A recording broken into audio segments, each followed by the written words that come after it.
All right, part 4, things to consider when buying a home in 2023, winter of 2023, part 4, things to consider when buying a home. We've already been through these. If you've not seen those previous videos, please back up and watch those. Why buying a home may make more sense than renting. That's where we're going in this video. Why buying a home may make more sense than renting. May make more sense. Good night. For me, I think the answer is it definitely makes more sense. Let's talk about why. Number one, buying a home, if you're trying to decide whether to rent or buy a home, consider this. Buying a home can help you escape the cycle of rising rents. I don't know why they call it a cycle. It's not a cycle. It's a click, click, click, click. It's up, up, up. Rent prices have increased since 1988 to 2022. Look at this. This is what's happened to rent. Rent has gone up, up, up. A home that my wife and I rented out. It was a home that we lived, our first home. We rented it out. It was a rental property. We collected about $700 a month for that rental property, all back in here. If we were to rent that same home today, it would, we've sold it. But if that house were on the market to rent today, it'd probably be $1,500 a month, I would guess.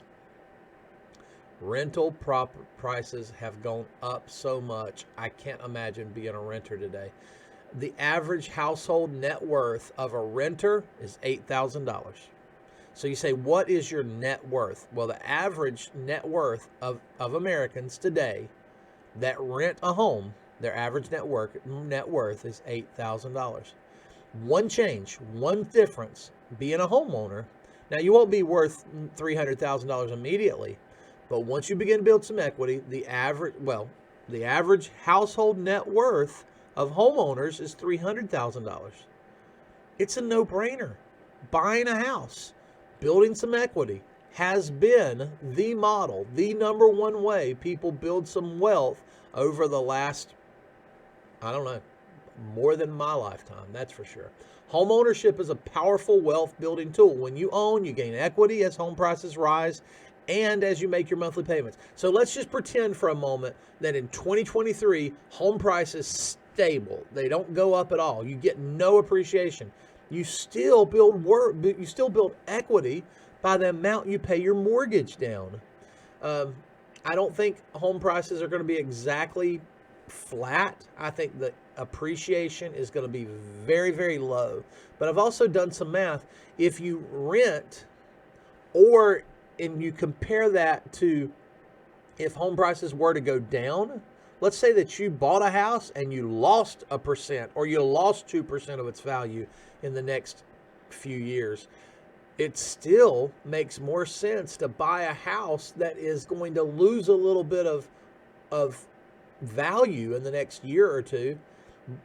It makes more sense to buy than it does to rent, because at least you're building some equity by the amount you pay down.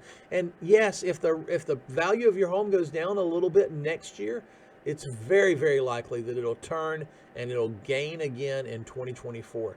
I don't think it's going to go down in 2023. I think it's going to be flat or a small appreciation level, and the experts agree with me. Home ownership is typically considered a good hedge against inflation. With inflation high, landlords may be even more likely to raise your rent. Home buyers can lock in a monthly payment.